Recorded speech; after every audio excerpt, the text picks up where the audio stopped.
Kia ora. Today we're going to go over New Zealand Accounting Standard 8, which is accounting policies, changes in accounting estimates and errors. Okay. Alright, so probably the name is a little bit self-explanatory, and that means that if we change our accounting policies or we have a change in estimates, or we detect some errors, we need to consider, do we need to update the financial accounts, the figures, and also any notes in the way of disclosures. Okay, so there's some good guidance in this. Hey, the standard's not very big. If you take away the fronting pages and the index and some of the back appendices and stuff like that, there's only really 7 pages to read.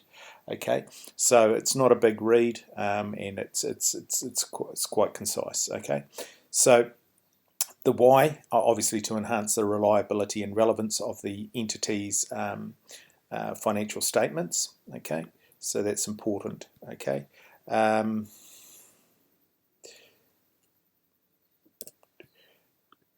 Okay.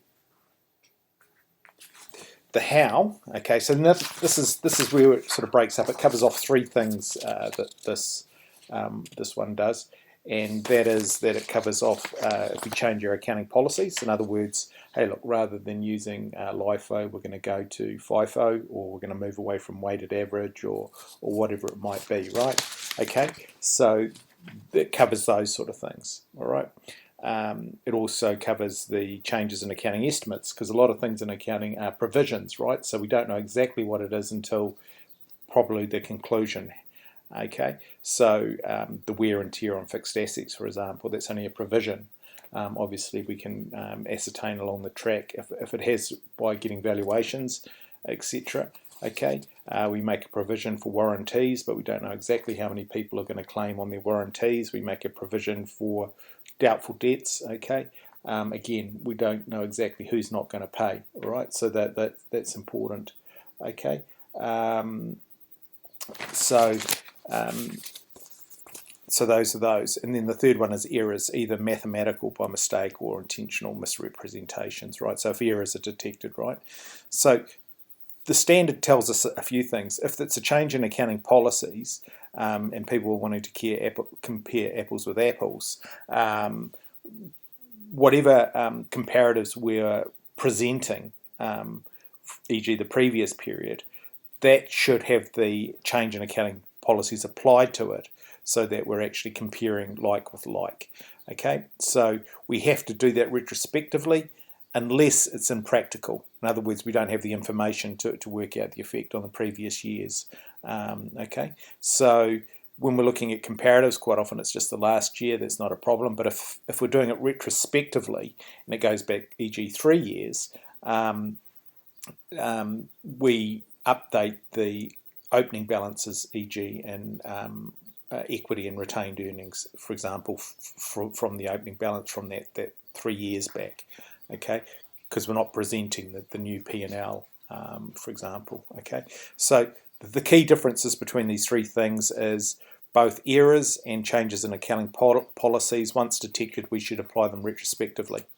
Okay, unless it's impractical. With changes in estimates, we actually just apply it from the date of changing the estimate.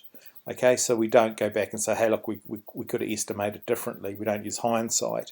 Obviously, we estimated on the best ability we had. Okay, you could probably argue there could be some grey areas where no way could that be an estimate. It's flawed. But anyway, we're not going to debate the grey areas. So clearly, there's changes in accounting policies, there's changing in accounting estimates, and there's errors. Okay, so that's pretty much what the standard says. Okay, so here's a practical exercise, and this is the sort of thing that you can be tested on. Okay, so in 2015, Mark Limited changed its accounting policy relating to evaluation of inventories. Before the 2015, the inventories were valued under the weighted average cost method. In 2015, the method was changed to the first in, first out method because it was considered to reflect accurately the usage and flow of inventories in the economic cycle. So they say it's more relevant, okay, for the users, okay. All right, so the total impact of the inventory valuation is $70,000 increase in the value and was determined to be spread over 3 years. Okay, so really what we're saying is the inventory we have on hand is worth more, because basically now we're putting on a first in, first out basis. The product that we have on hand is the more expensive stuff. We've got rid of the less cost stuff before.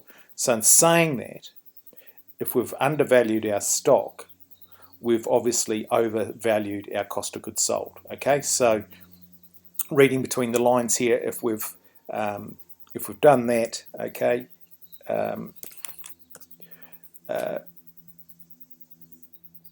okay, so in December, if we were to look at we obviously have got the data to look at the end of 2013. Really, we had undervalued our stock by 20,000, and these figures are cumulative because in December 31, 2014, that had increased to 235. So in other words, another increase of another 15, and then in 2015. It had increased by another 35 to 70 grand. So really at the end of 2015, our stock on hand is worth 70,000 more because we'd expensed 70,000 too much. Okay, so basically we're understating our fixed asset, our inventory asset, sorry, which is a current asset. We've understated our stock by 70,000, and that has accumulated over the last 3 years, right? And that's based on that. Using the FIFO method, it gives us a better understanding, really, okay, than the weighted average. Okay,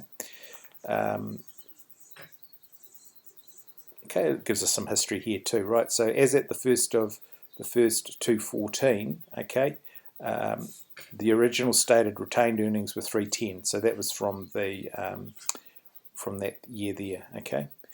They've only given us 2 years, so this is all we're presenting. So we can't restate the 2013 P&L, okay? But we need to restate that retained earnings carried forward, because that retained earnings carried forward is basically understated by 20 grand, okay? You'll probably see a little bit more as we work through this, okay? So what it's given us. This is the information, okay, and it asks us to restate the financial statements, and it also asks us to restate the statement of changes in equity, okay, which will be the retained earnings carried forward, all right, and plus the current retained earnings, right. So what it says to us is that inventory in 2013 is understated by 20,000. Okay, it says in 2014, in 2015 there was also some, all right, and those 3 years will add up to 70,000, right? So that'll be the total.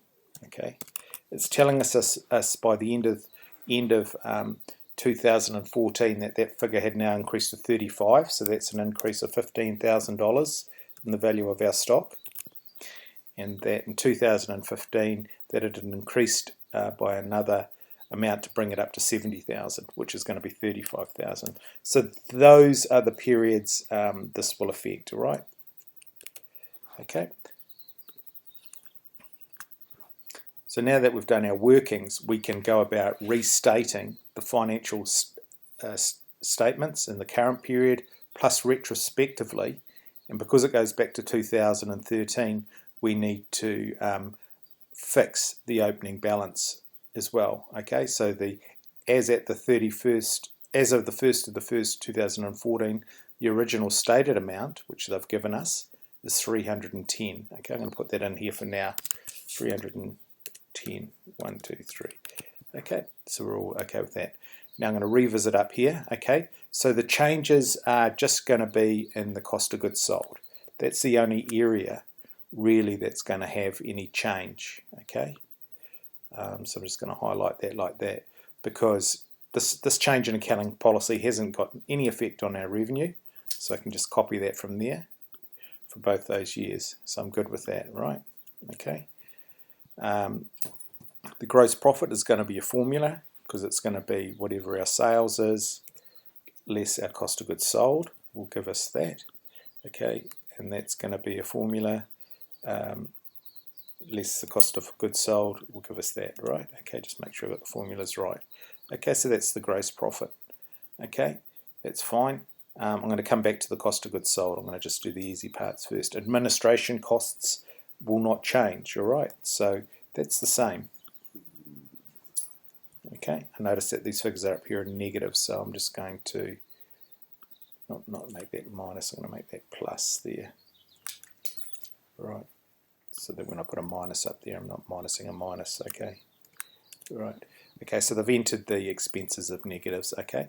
So the administration is not going to change, it's fine, nor is the selling or distribution costs, all right? So that's good, okay? Okay, so that's that. And the profit for the year is just a formula, which is actually just going to be the gross profit less these two. All right, so that'll simply be the sum of the three above it. Okay, these three here. Gross profit less the expenses. Okay, right. Obviously that's overstated at the moment. Okay, just to make sure that I've got it right, I'm just going to, for this period, just put in exactly what I've got up the top here, just to check. There's a check, yeah, it equals that, it equals that. Okay, that's cool. All right, so that equals what is above, so I've done that correctly, but I need to now alter these. All right, so I know in 2015 the effect is $35,000 overstated. All right, so in other words, I've expensed $35,000 too much of our stock, because that value is still sitting in the warehouse. Okay, so I've got to add back that 35,000. All right. Okay. So now that makes it 180. All right. Okay. Cool. All right. This year here, we know that was 160, but in the 2014 year, I expensed 15,000 too much of my stock, because the value was still sitting in the warehouse. So I've got to add that back. All right. All right, make sure it's going the right way. Okay, cool.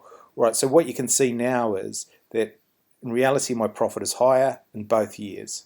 15,000, which is to be expected in that year, and 35,000 in that year. All right, but accumulatively, it's $50,000 better off. Okay, so that's restating the comparative figures and the current figures for that change in accounting policy. The next requirement really is to make sure that we pick up from the 2013 year, which isn't going to ripple through. So we know that that was the opening balance. And it says change in accounting policy for valuation of inventory, increase end inventory, right? So okay, so that it's actually going to improve our retained earnings. So it's going to be added on. All right, okay, and therefore as the restated amount is going to be what we started, the original amount, plus what the change is going to be. Okay, so now it's up to 330. So that's taking into account the adjustment for the 2013. So it's improved our retained earnings by that amount. Okay, so profit for the year ended 31st of the 12/2/14, we've just got that above us, which is that 115 figure, okay, which is that figure. Okay, so therefore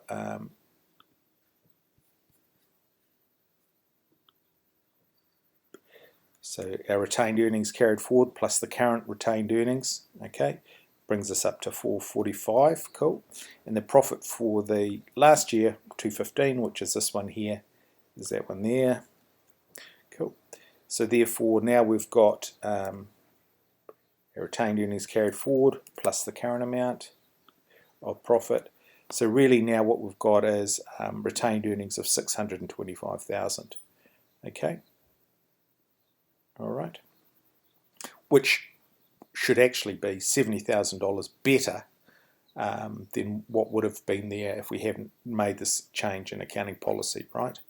Okay, so that sort of pretty much concludes it. That's a little bit of an overview of accounting policies, changes in accounting estimates and errors. That's the NZ IAS8. As I say, it's a small read. It's 7 pages. It's worth a read. Okay. Okay. So I think I will leave it there, and I'll tune in again with another exercise on some of the other items that we'll be covering in the next test, and that'll be the New Zealand Accounting Framework and then the New Zealand Accounting Standards. Okay, have a good day. See you.